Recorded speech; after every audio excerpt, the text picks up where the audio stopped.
प्राचीन काल की बात है, जब धरती, आकाश और पाताल तीनों लोकों में देवताओं और असुरों के बीच निरंतर संघर्ष चलता रहता था।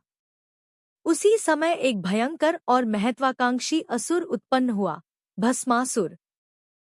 भस्मासुर केवल बलशाली ही नहीं था, बल्कि अत्यंत चालाक और लालची भी था।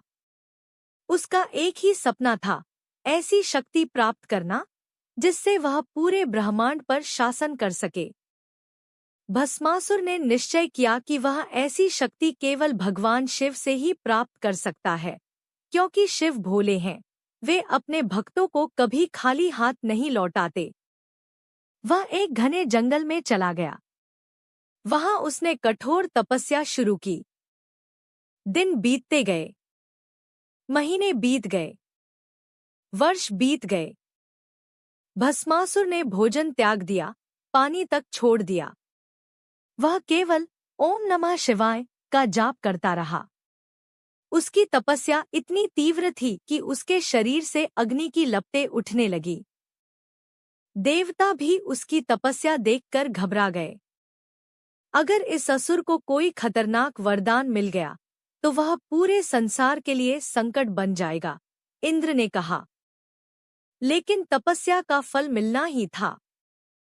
अंततः भगवान शिव उसकी तपस्या से प्रसन्न होकर प्रकट हुए।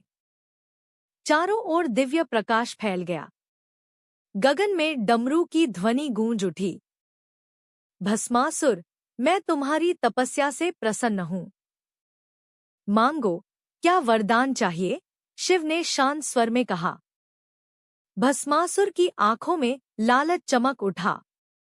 उसने चालाकी से कहा, प्रभु, मुझे ऐसा वरदान दीजिए कि मैं जिस किसी के सिर पर हाथ रख दूं, वह तुरंत भस्म हो जाए। क्षण भर के लिए वातावरण थम गया। देवता भयभीत हो उठे। लेकिन शिव, जो अपने भक्तों पर तुरंत प्रसन्न हो जाते हैं, बिना अधिक विचार किए बोले, तथास्तु। और यहीं से शुरू हुई विनाश की कहानी। जैसे ही भस्मासुर को वरदान मिला, उसका चेहरा घमंड से भर गया। वह जोर से हंसने लगा। अब मैं सबसे शक्तिशाली हूं। कोई भी मेरे सामने टिक नहीं सकता। लेकिन उसकी महत्वाकांक्षा यहीं नहीं रुकी। उसने सोचा, क्यों न इस वरदान की परीक्षा खुद भगवान शिव पर ही करूं। सभी देवता मिलकर भगवान विष्णु के पास गए। प्रभु, केवल आप ही इस संकट को समाप्त कर सकते हैं, ब्रह्मा जी ने कहा। विष्णु मुस्कुराए।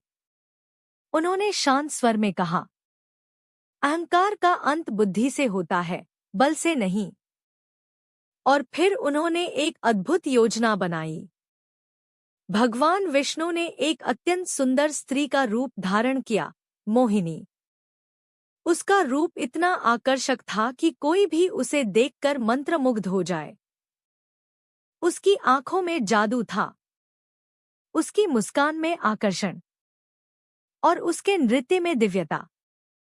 भस्मासुर, जो अभी भी शिव का पीछा कर रहा था, अचानक मोहिनी को देखकर रुक गया। वह स्तब्ध रह गया। इतनी सुंदर स्त्री मैंने कभी नहीं देखी। मोहिनी ने मुस्कुराकर कहा, हे वीर, तुम कौन हो और इतने व्याकुल क्यों हो? भस्मासुर तुरंत मोहित हो गया। मैं भस्मासुर हूं। अब मैं सबसे शक्तिशाली हूं। मोहिनी ने चतुराई से कहा, अगर तुम इतने शक्तिशाली हो तो क्या तुम मेरे साथ नृत्य कर सकते हो? भस्मासुर हंस पड़ा। नृत्य? यह तो बहुत आसान है। मोहिनी ने नृत्य शुरू किया। उसकी हर चाल, हर मुद्रा, हर भाव अद्भुत था।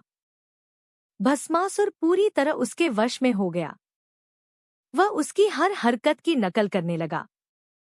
वह हाथ उठाती तो वह भी उठाता। वह घूमती तो वह भी घूमता। वह झुकती तो वह भी झुकता। नृत्य धीरे धीरे तेज होता गया। फिर मोहिनी ने एक अंतिम मुद्रा बनाई। उसने अपना हाथ अपने सिर पर रखा। भस्मासुर, जो पूरी तरह उसके प्रभाव में था, बिना सोचे समझे वही किया। उसने भी अपना हाथ अपने सिर पर रख दिया। क्षण भर के लिए समय थम गया और फिर तभी मोहिनी का रूप धीरे धीरे बदलने लगा और वहां प्रकट हुए भगवान विष्णु। देवताओं ने आकाश से पुष्पवर्षा की और उनकी जय जयकार करने लगे। भगवान विष्णु ने मुस्कुराते हुए कहा, अहंकार और शक्ति का दुरुपयोग हमेशा विनाश का कारण बनता है। इस प्रकार चतुराई और बुद्धि से भगवान विष्णु ने एक भयंकर संकट का अंत किया और संसार को एक गहरा संदेश दिया कि केवल शक्ति ही नहीं, बल्कि सही दिशा में उसका उपयोग ही सच्ची विजय दिलाता है।